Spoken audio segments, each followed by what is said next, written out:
हम सभी की ज़िंदगी में एक न एक ऐसा पर्सन ज़रूर होता है जिसकी बस एक झलक पाने के लिए हम कुछ भी गँवा सकते हैं। पर ज़िंदगी में चीज़ें वैसे काम नहीं करती जैसा हम चाहते हैं। तो इस कहानी की शुरुआत होती है एक सिंपल क्वेश्चन के साथ, क्या तुमने कभी अपने फ्यूचर के बारे में सोचा है? फिर हमें दिखाया जाता है लीमो वो बोलता है कि ये क्वेश्चन किसी ने मेरे से कई साल पहले पूछा था और ये बात इतनी पुरानी है कि मुझे तो याद भी नहीं कि मैंने जवाब किया दिया था। पर तभी पीछे से उसका दोस्त पान आता है और वो बोलता है कि तुम अचानक से शिफ्ट क्यों कर रहे हो और क्यों तुम इतना रेंट अफोर्ड भी कर पाओगे, क्योंकि तुम्हारी 2 साल पहले ही जॉब लगी है। फिर हमें कुछ दिनों पहले का सीन दिखाया जाता है। लीमो अपने बॉस को एक आइडिया प्रेजेंट करता है। दरअसल उसका आइडिया था सुकमेन में मोटा बनाने का, और सुकमेन एक रूरल एरिया था। तो उसका बॉस भड़क जाता है कि तुमने हमारी इमेज की कोई परवाह भी है या नहीं, हम बस अर्बन एरिया में काम करते हैं और तुम्हारा मोटर का डिज़ाइन ये सदियों साल पुराना है। तो उसका बॉस वो मॉडल वहाँ से फेंक देता है। अगर लॉजिकली देखा जाए तो उसका बॉस गलत भी नहीं था। आखिर ये इतना पुराने टाइप का मॉडल बनाना क्यों चाहता है और रूरल एरिया में क्यों? और इसी के चलते उसकी अपनी मॉम से भी लड़ाई हो जाती है। बस उसकी मॉम इतना ही बोलती है कि सर्दियाँ आने वाली हैं तो गर्म कपड़े पहन लो।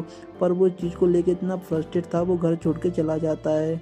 और अब उसे रियलाइज हो रहा था कि उसने गुस्से में बहुत कुछ बोल दिया, पर अब वो पीछे नहीं मुड़ सकता था। तो अब वो न अपने पेरेंट्स के पास जा सकता है और वो अपनी जॉब से भी हाथ धो बैठा है। पर तभी पान खिड़की के बाहर देखता है और बोलता है व्यू तो बहुत अच्छा है। पर तभी उसकी नज़र पड़ती है सुकमेन पे। दरअसल सुकमेन वो जगह थी जहाँ पर ये बचपन में रहा करते थे।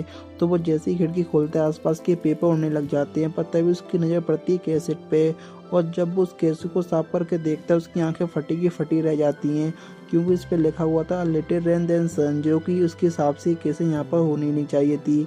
पर तभी पान उस कैसेट को देख के बोलता है क्यों तुमने जूयू की कैसेट भी तो संभाल के रखी है? लीमो बोलता है कि तुम्हारा मतलब क्या है? फिर पान बताता है कि उस टाइम तुम पढ़ाई में पूरी तरह डूब चुके थे और किसी से भी बात नहीं कर रहे थे। तब जूयू ने कैसे मुझे दी थी और मैंने तुम्हारी मॉम को। क्या तुमने अभी तक ये सुनी नहीं है? लीमो की तो मानो पूरी दुनिया ही रुक गई थी। तो वो फोन से पूछता है कि क्या तुम्हारे पास कैसे प्लेयर है? पर पान साफ मना कर देता है कि हम 2008 में अब वो कोई यूज़ नहीं करता। उसे समझ में नहीं आ रहा था कि वो क्या करे। उसे कुछ भी करके जायू का आखिरी मैसेज सुनना था, पर इस टाइम पे आखिर कैसे प्ले कौन ही यूज़ करता होगा सिवाय एक के। तभी उसकी नज़र पड़ती है सुकमेन पे, जहाँ पर आज भी उसकी दादी रहती थी। तो भागते हुए वहाँ जाता है और वो पान को कुछ बोलता भी नहीं, क्योंकि आखिरी बार उसकी आवाज़ सुनने के लिए वो कुछ भी गवा सकता है। और वो जानना चाहता था कि आखिर उसने लास्ट मैसेज उसे क्या दिया था।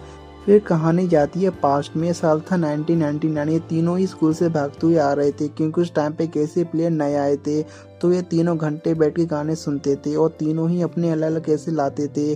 और जो उनकी दोस्त कम उनकी परिवार की मेम्बर जानना थी, वो उसकी दादा के बारे में परवाह करती थी और उसकी मॉम के बारे में भी, और वो भी उसे अपनी बेटी की तरह ट्रीट करते थे। फिर हमें दिखाया जाता है कि लीमो और पान लड़ाई करने लग जाते हैं। लीमो बोलता है कि हम सबसे पहले वो कैसे सुनेंगे जो जूही लाई है, पर पान साफ मना कर देता है। बोलता है कि लेडी फर्स्ट वाला रूल यहाँ पर नहीं चलता, और वो अपनी कैसे प्लेयर में डाल देता है। लीमो कुछ बोलने वाले ही होता है, पर तभी जाए उसके मुंह में कुकीज ठूस देती है और बोलती है कि हर पल लड़ना जरूरी नहीं है, कि हम शांति से गाने नहीं सुन सकते। पर तभी पान बोलता है कि प्लीज मुझे भी वैसे खिलाओ ना जैसे तुमने उसे खिलाया। पर वो उसे इग्नोर करके खुद खाने लग जाती है।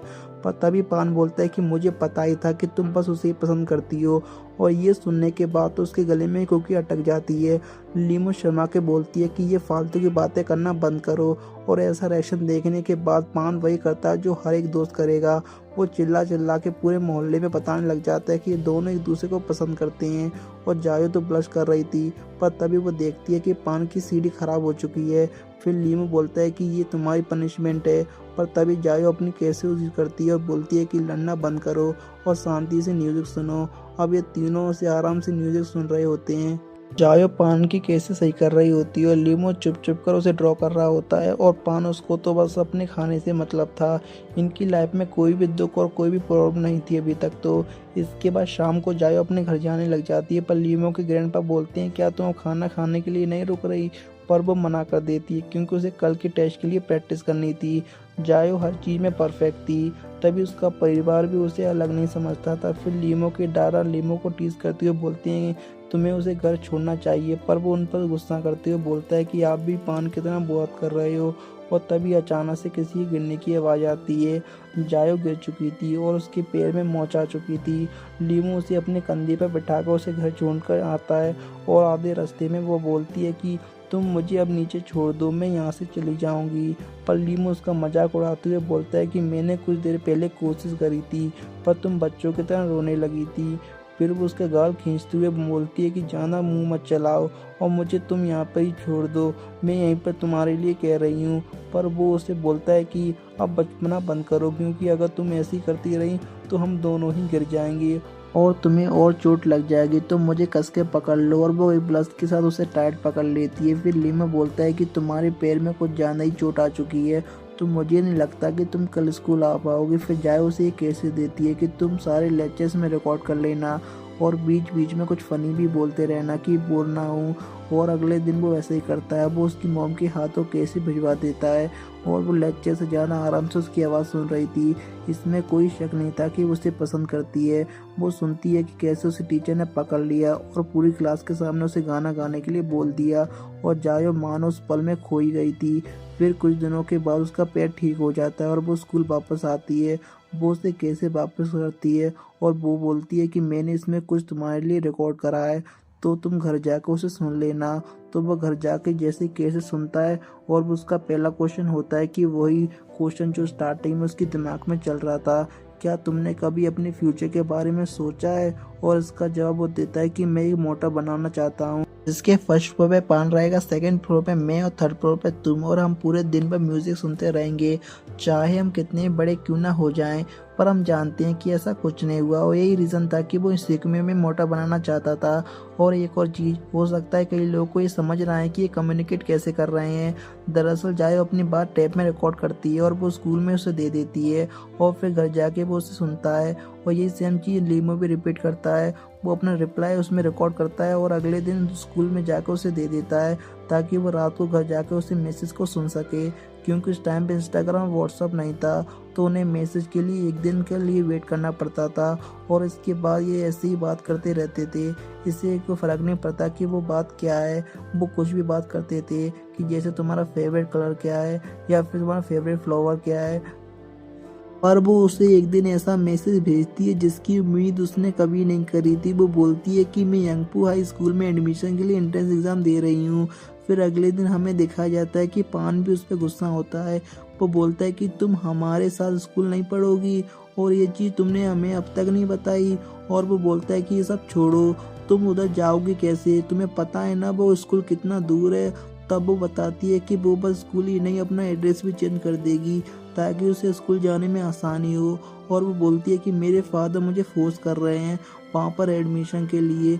आन बोलता है कि तुम साफ मना भी तो कर सकती हो, पर यही सबसे बड़ी बात थी, वो मना नहीं कर सकती। दरअसल उसके फादर बहुत ही ज़्यादा अब्यूजिव थे, यहाँ तक कि वो उस पर हाथ उठाने से पहले 2 बार नहीं सोचते थे, तो मना करने का तो सवाल ही नहीं उठता।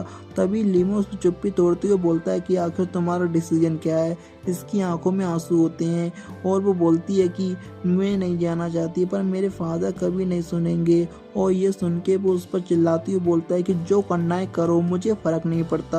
और उसे सुनने के बाद वो वहाँ से चला जाता है जैसे सब उसी की गलती हो। फिर हमें रात का सीन दिखाया जाता है, वो अपने पेरेंट्स के साथ खाना खा रहा था और वो कभी इतना सीरियस नहीं रहता। तभी बोलता है कि मुझे यंगपू हाई स्कूल में एडमिशन लेना है। तो ये सुन के तो उसके परिवार को यकीन ही नहीं होता। वो बोलते हैं कि उधर जाना तो बहुत ही ज़्यादा मुश्किल है और तुम जाओगे तो स्मार्ट भी नहीं हो कि तुम वहाँ जल्दी सिलेक्ट हो जाओ। पर लीमो उन्हें यकीन दिलाता है कि वो उस बार बहुत सीरियस है और उसके फादर भी उसे एक चांस दे देते हैं। और वो बोलते हैं कि वैसे भी ये जगह डेमोलिश होने वाली है, तो अगर तुम्हारा एडमिशन वहाँ पर हो जाता है तो हम भी यंगपुर शिफ्ट हो जाएंगे। और अब उसे डिसीजन ले ही लिया था कि वो कुछ भी करके उस पर स्कूल में एडमिशन लेके रहेगा। अब वो अगले दिन स्कूल जाके जायो को कैसे वापस कर देता है और बोलता है कि मैंने इसमें कोई भी मैसेज रिकॉर्ड नहीं करा और बेस्ट ऑफ लक तुम्हारे एग्ज़ाम के लिए। वो उससे सीधे मुंह बात भी नहीं कर रहा था, जैसे कि वो ये सब कुछ जानबूझ के कर रही हो। और जैसे ही वो जा रहा होता है वो उसे रोक के पूछती है कि आखिर तुम कौन से स्कूल में अप्लाई कर रहे हो। और वो बिना पीछे मुड़े बोलता है कि मैं उस स्कूल के लिए अप्लाई करूँगा जो मेरे घर के पास पड़े। दरअसल ये झूठ बोलता है, वो उसे नहीं बताना चाहता था कि वो यंगपू में जाना चाहता है। और ये सुन के जायो को बहुत ज़्यादा बुरा लगता है, क्योंकि अंदर से वो चाहती थी कि ये भी उसी स्कूल में जाए, पर वो उससे कुछ कह ही नहीं पाती क्योंकि वो तो सीधे मुंह से बात करने के लिए भी तैयार नहीं था। फिर जैसे लीमो ने प्रॉमिस करा था वो वैसे ही करता है। वो भी जान लगा के बहुत ज़्यादा पढ़ाई करता है, यहाँ तक कि उसे अपने दोस्तों से मिलने भी बंद कर दिया था सिवाय पान के।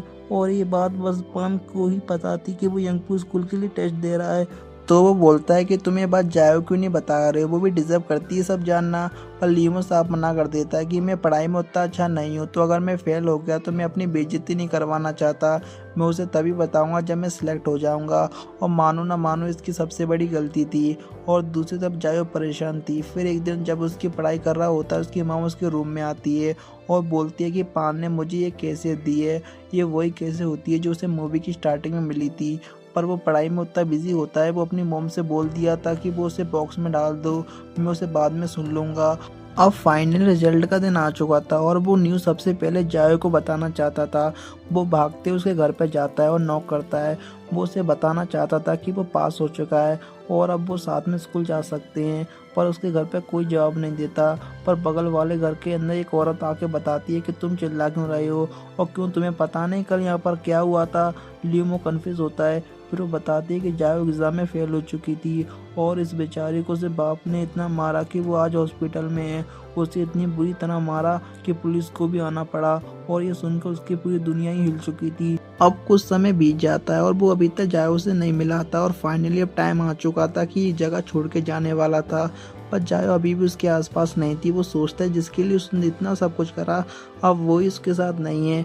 पर जब वो जा रहा होता है वो देखता है कि जायो उसे गुड बाय कर रही होती है कुछ ही पल के लिए। पर वो खुश था कि उसे जायो की झलक देखने को तो मिली। अब इस बात को 2 साल बीत चुके थे और वो गर्मियों की छुट्टी में वापस आया था और उसको वेलकम करने के लिए जायो भी वहाँ पर थी। पर अब इनकी दोस्ती में वो बात नहीं थी। वो पहले की तरह खुल के बात नहीं कर सकते थे। पहले वो किसी भी टॉपिक को लेकर घंटों बात करते थे, और अब बात क्या करनी है उन्हें यही नहीं पता। अब जायो बात करने का ट्राई करती है। वो बोलती है क्या तुमने अब टैप सुनना बंद कर दिए। वो इनडायरेक्टली उस टैप के बारे में पूछना चाहती है जो उसने उसे भेजी थी। फिर वो हिचकिचाती हुई बोलती है तुमने तो वो टैप सुनी तो थी ना, वो बहुत ही ज़्यादा एम्बेरसिंग थी, तुमने वो अभी तक फेंक भी दी होगी। और लीमो कंफ्यूज था कि वो आखिर किस टैप के बारे में बात कर रही है क्योंकि वो टैप अभी तक उसने सुनी ही नहीं।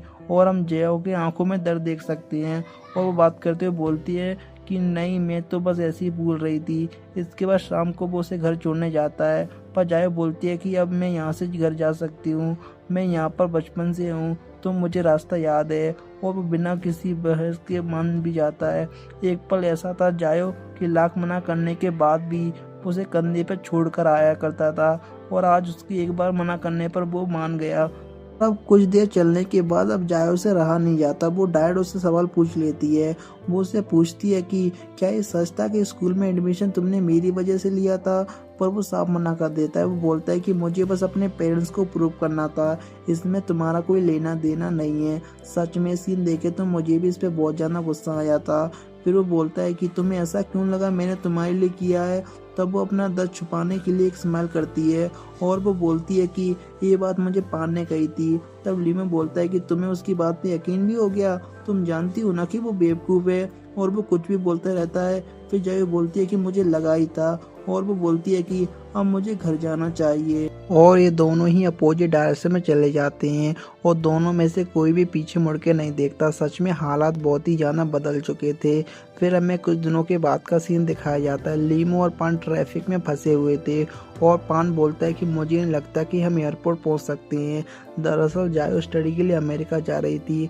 तब पान बोलता है कि उसने ये बात हमसे छुपा के रखी, वो अमेरिका जाने वाली है और मुझे तो लगा कि हम दोस्त थे। और उस दिन के बाद से वो उससे कभी नहीं मिले।